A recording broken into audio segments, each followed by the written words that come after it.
One. Welcome back, everybody, to Two Guys and a Stack of Comics. My name is Reed. Along with me, as always, is Mike. Mike, how you doing, sir? Hey Reed, I'm doing great. How are you doing? Doing good, man. We get to talk about some good comics, some good Marvel comics today. I Our know. kind of long delayed but long awaited Ultimate Spider-Man review. We're going to go through kind of the first four issues of Ultimate Spider-Man, what we think about the run so far. This has been the most hyped comic in years. This thing right here was not able to stay on shelves for almost any of these issues. They have basically every issue 1 through 4 sold out. There have been multiple prints. Uh, Copies like this, I think I've seen this book going for upwards of $150 to almost $200 for this if it's CGC graded. You've had multiple printings, and this is a second printing here. This thing has been a phenomenon for comics, and in a day and age when comic book stores are struggling a little bit to sell some of the merch, this is one book that has worked really, really well. You got Jonathan Hickman along with Marco Cicchetto on the art for the first 3 issues, and then Messina, I think David Messina was on the 4th issue. David Messina did the art on this one, and I liked his art. Um, there were some really cool panels in there, and we can get into it in a little bit. But I particularly liked this one, the reflection of MJ and Peter in the wine glass. I Yeah, no, Messina really did a good job. As a fill-in artist, obviously Cicchetto's the main one on here, but bringing in a top-notch kind of fill-in artist is really good. Obviously, you'd love to see the same artist on it, but it's interesting to get kind of a backup artist in there. We'll talk a little bit about the first 3 issues and what we thought about those, and we'll really get into issue 4 as well, because that's the newest one that came out. First 3 issues, obviously, for anybody who hasn't seen this story, kind of what the build up to this is. New Ultimate Universe. This is the second iteration of an Ultimate Spider-Man. Peter's 35. He's married to MJ. He has 2 children. just Uh, the way we like him. No. just yeah, matured Peter, Right. very similar to the kind of the Peter B. Parker from the Into the Spider-Verse films and things like that. I think that's just something Jonathan Hickman talked about. It was a little bit close to that. In this universe, main change, Uncle Ben is alive and actually really good friends with J. Jonah Jameson, and they work at the Bugle together. Aunt May has recently passed away in this. As has Norman Osborn. So 2 major players in the Spider-Man universe that we know kind of off the table.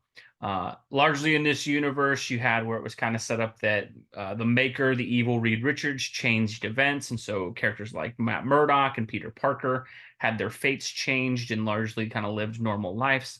And so we kind of pick up from there with it. With Peter, the first issue kind of just shows where Peter's at in his life. I really liked the first couple of issues of this series with Hickman and Cicchetto, and Mike, could be interested to get your opinion on this and that. One of the things is I read Spider-Man. I still read Amazing Spider-Man monthly. I think the book, though, about 15 years ago, took a tailspin for the worst, and it's still Right. its moments. But when they ended the Peter and MJ relationship, I really felt like that tailed Peter off. And so getting this back, it kind of feels like Hickman's giving us the Peter Parker that we wanted, or the Peter Parker that we were going to get in the Amazing Spider-Man comics had they not made that choice. I love that their relationship between Peter and MJ is huge. And one of the things is, I think with comic books, when you have Peter and you have MJ, you have these couples in comics, Clark and Lois, Reed and Sue, Peter and MJ, Batman and Catwoman a little bit, where it's like they kind of just Flash and belong. Iris. Barry and Iris, yeah, where they kind of just belong together. And it feels wrong when you're reading the book that it's not. And so this was really cool to see that happening across the board. Mike, I know you've checked out of Spider-Man for a while. How has Ultimate Spider-Man kind of hit you, kind of issues 1 through 4, what we're up to date at? Not only me, for my son Jackson too. Hmm. He'll go back and get omnibuses of issues from the 80s and 90s Yeah. to get his Spider-Man fill in, but largely have not had Spider-Man on our pull list. This is our first Spidey on our pull list in many, many years. And so we're loving it.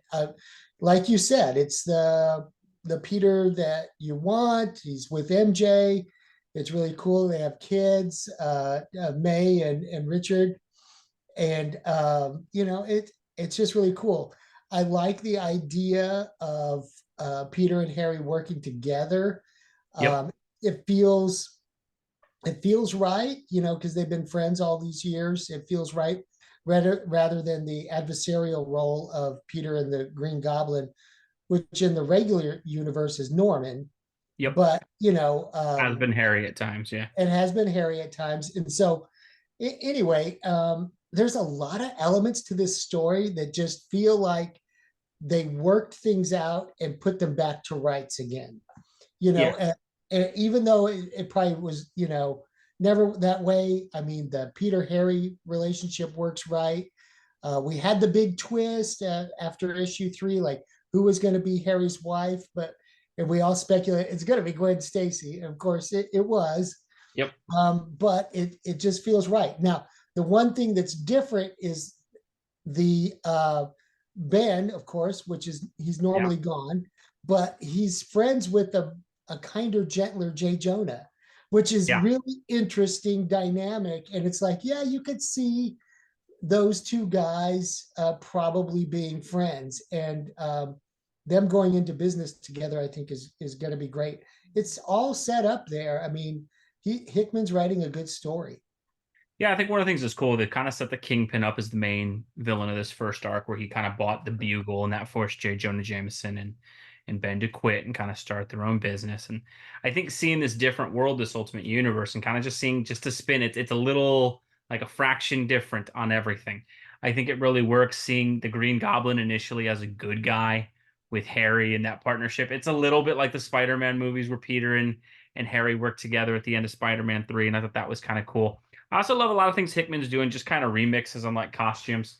You kind of get here like Shocker looking like that. It's Yeah, close to Shocker's traditional costume, but a little different. I think some of the cool things that I really liked out of these issues, and I think it highlight especially well through like issue 4, the characterization of Peter really works for me in that he seems very much like a mature version of the character that Ditko and Lee created. And that he is optimistic. He does have a little bit of a negative streak to him, but overall, he's just a good man who wants to do the right thing and kind of has this sense of responsibility. I loved the relationship building with him and MJ. I love that they were married before he was Spider-Man. I think it's one of the best relationships in comics, and that she loves that he's Spider-Man, but it is all about him being Peter Parker and who he is. I love that Hickman has built such a strong relationship between the two of them. And even though like he becomes Spider-Man and he's keeping that from MJ, you still see how much they love each other and how much they kind of work together as a couple. I thought the kids was a brilliant wrinkle. I love it some of the things, was. his daughter finding out that he's Spider-Man, and then her kind of like, being scared of the black suit, the original, because when he first, kind of Yeah, shows up, he gets this all black suit. Not right, very much the symbiote one, but almost more just kind of the symbiote with no color at all to it. right. And she's kind of scared of that, so they kind of work through, and a really cool homage thing with Hickman working through and kind of getting multiple different costumes in there, I love that part. eventually settle on it. And again, it's a brilliant wrinkle to have. Like the daughter knows, and she gets to help him, and like he's thinking about quitting because he has a first rough outing, and she, and it's funny. It's like as a parent, one of the things I loved about this is sometimes your kids do things that just mean the world to you without knowing. And so, Yeah, like, he's thinking about retiring and quitting after the first day because he struggles, and she just draws this little picture on the fridge of a spider. Is yeah, like, go get him, dad. And it's like, as a parent to someone with kids, there's so many times my kids have just done little stuff like that, like a little drawing or a hug, right. little thing like dad is my hero or something. It just means the world to you and gets you through whatever else you're going through. And I thought that was a beautiful through line by Hickman. I thought he did a great job with it. So overall, really, really cool characterization. I also love that Peter makes mistakes. I think that's really cool. I love that we're seeing him growing, developing. He loses his initial battles to the Shocker. He needs help from Harry against Bullseye. We're seeing he's powerful, he's talented, but he also makes some mistakes. The other part, and we'll kind of get to the main issue that came out this week, which was issue 4. We talked about this a little bit. One of the things, I am not a huge fan of dialogue heavy issues of comic books. I always feel like there should be some action. But what I have got to give Jonathan Hickman a lot of credit for, and Mike, you have been a bigger fan of those dialogue heavy books at times. I loved it. I really He, loved it. I know there was like it was all character building in this issue, and I'm a fan of that. I can wait an issue to have the action. This is a great issue and it gives you a chance to really dive into these characters, and it gives them a little depth and a gravitas, and sets up the stakes for what's to come. what's to come? Yeah, I think some really cool things in issue 4 that I liked. I like that they set the dynamic of Harry and Gwen and Peter and MJ. And that one of the things I liked is, and it's funny, is this really hit me as I've gotten older, and that, like, Gwen and Harry not having kids, you could tell them and Peter just have this very different life outset than Peter and MJ do. Exactly. I completely get that, as like when me and my wife hang out with a couple that doesn't have kids, there is always this weird kind of like just Yeah. distance, and that you're living different kind of lives. And I thought Hickman did a good job of showing that. I thought that was some really detailed work. I think also one of the things I don't mind the dialogue heavy issues that he's had is he does have to do some work as far as like, okay, what is different about this Peter? What is different about this MJ, Gwen, and all that? Because we know these characters, but they've lived completely different lives. And so I Yep. thought the dialogue piece of it was really good in terms of establishing who everybody is. Some interesting things that kind of get set up in this 4th issue. I loved the through line of Peter's daughter does not like J. Jonah Jameson, almost like that's in the genes. That Just like was cute. Yeah. I thought that was great, and I think they've done a good job of kind of having like the son relates more to Mary Jane and the daughter relates more to Peter. And I think, as someone who's had kids, you always kind of end up having that where like one of your kids typically navigates more towards one of the parents. And so I thought Right. that was really cool. You have Gwen, where they have a lot more money. She's going to help MJ, who is now kind of backing this paper that Ben and Jay Jonah are going. She's going to throw some financial money behind it. And I think it's just a really good wrinkle, and kind of puts all the chess pieces on the board just a little bit differently, and shows where they're at. So I'd have to say, I think, if I had to give these first 4 issues a verdict, I think the first 3, Hickman does such a good job storytelling. Now, I will be honest, I'm a humongous Hickman fan. His Fantastic Four is one of my favorite comics ever. I love a lot of his Ultimate Universe stuff that he's done in the build up to this. I'm surprised that because he's so conceptual normally, that he's writing such a straightforward comic, and that it's so well done, and that he normally does these grand cosmic scale things. But I thought the art was great. And then issue 4, I think, really, while I'm not a dialogue heavy guy, I thought it did a really great job. I would say it's lived up to the hype. Mike, what about you, for all the hype this is getting? Do you think it's kind of lived up to what it needs to be? Absolutely. And who would have thunk that I'd be looking forward to another issue of Spider-Man? But I'm loving this run, and I like the way he set up this universe with its little twists. They were all done in the right place, whereas sometimes when they do these different universe stories, the big two, they Hmm. tend to turn everything upside down and it doesn't quite work. Yep. Whereas Hickman kind of methodically put this piece here and that piece there, and it fit beautifully to Yep. tell a really great story. So yeah, I'm invested in it. No, for sure. It is really great to see a Spider-Man comic that I'm excited to read. I do still read Amazing Spider-Man, but like lately that has been more like, okay, let me get this over with and see how it Right. goes. And it's been great to have one that I've legitimately been excited to pick up. It is a little disappointing that by issue 4 we're already on a fill-in artist, but that's unfortunately that's kind of the standard for how Marvel works these days.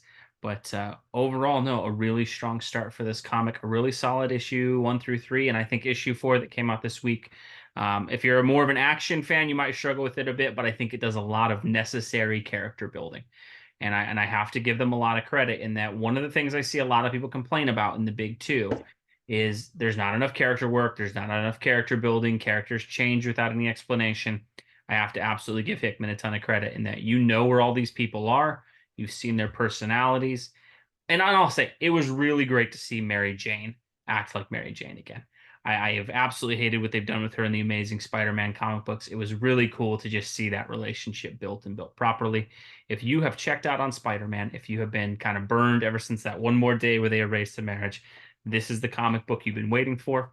It absolutely delivers. I would recommend it as highly as I can. It is not a perfect comic book, but it is setting up to be a special story that I think for Spider-Man fans will really take you back to some better days with the web. Yep. Let us know what you guys think below. What did you think of Ultimate Spider-Man so far? What did you think of issue 4, the one that most recently came out? And are you looking forward to the future adventures of Peter Parker in this new Ultimate Universe that we have? As always, we appreciate everybody who watches. If you enjoyed our content, make sure to like and subscribe, and we will catch you in our next video. Thanks, everybody.